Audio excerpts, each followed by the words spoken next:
আজ বানাবো পাট শাক একটু অন্যরকমভাবে। এটা আমার মায়ের রেসিপি। আমার মা এইভাবে পাট শাক বানায়, আর এই রেসিপিটা আমার খুব পছন্দ ছিল। মানে মায়ের হাতের এই পাট শাক রান্নাটা আমার খুব প্রিয়। আজ তাই মা যেভাবে পাট শাক বানাতো সেই রেসিপিটাই আপনাদের সাথে শেয়ার করব।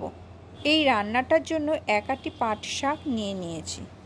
পাট পাতাগুলো কেটে ধুয়ে পরিষ্কার করে নিতে হবে। পাট শাকের বোটাগুলো কেটে বাদ দিয়ে ছোট ছোট পিস করে পাতাগুলো কেটে নেব। ঈষৎ উষ্ণ গরম জলে পাতার টুকরোগুলো কিছুক্ষণ ভিজিয়ে রেখে দেব, পোকা থাকলে বা জার্ম থাকলে যাতে মরে যায়। এবার কড়াইয়ে অল্প সর্ষের তেল গরম করে কালো জিরে ফোড়ন দেব। খুব বেশি তেল এখানে লাগবে না, সামান্য তেলেই রান্না হয়ে যাবে।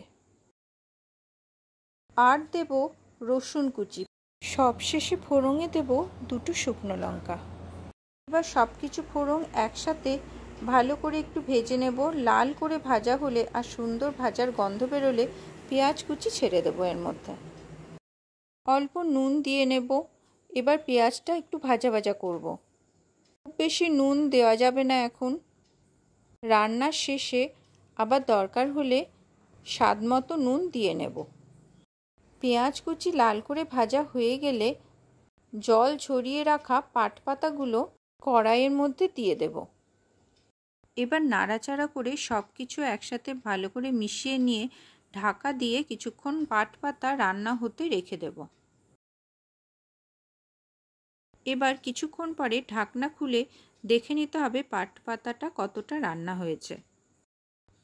কিছুক্ষণ পর ঢাকনা খুললে দেখা যাবে পাট পাতাটা অনেকটা মজে গেছে আর জল বেরিয়েছে পাট পাতা থেকে। ভালো করে মজে গিয়ে পাট পাতা থেকে জল ছাড়লে তখন একটা ছোট বাটির হাফ বাটি জল এই শাকের মধ্যে দিয়ে দিতে হবে, কারণ এটা শাকের মতো নয়, একটু মাখা মাখা টাইপের হবে। জল দেওয়ার পরে আঁচ বাড়িয়ে ফুটতে দিতে হবে। ভালো করে ফুটে এলে গ্যাসের ফ্লেম লোতে করে দিয়ে আবার কিছুক্ষণ ঢাকা দিয়ে রান্না হতে দেব। তবে খুব বেশি টাইম এটা রান্না হতে লাগবে না, অল্প সময়ের মধ্যে এটা রান্না হয়ে যাবে। এবার ঢাকনা খুললে দেখা যাবে ওপরে তেল ভেসে উঠেছে। পাট শাক রান্নার এবার প্রায় শেষ পর্যায়ে। এবার স্বাদ মতো নুন আর মিষ্টি দিয়ে দেব। নুন আগেও দেওয়া হয়েছে, তবে এখন দেখে দরকার হলে দিতে হবে। রান্নাটা হয়ে গেলে সব শেষে ওপর থেকে ভাজা মশলা ছড়িয়ে দিয়ে নামিয়ে নেব।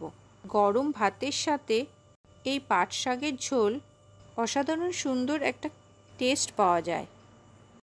আপনারাও বাড়িতে এটা একবার ট্রাই করে দেখুন। একটু অন্যরকমভাবে এই পাট শাক আশা করি আপনাদের বাড়ির সবার এবং আপনার ভালো লাগবে।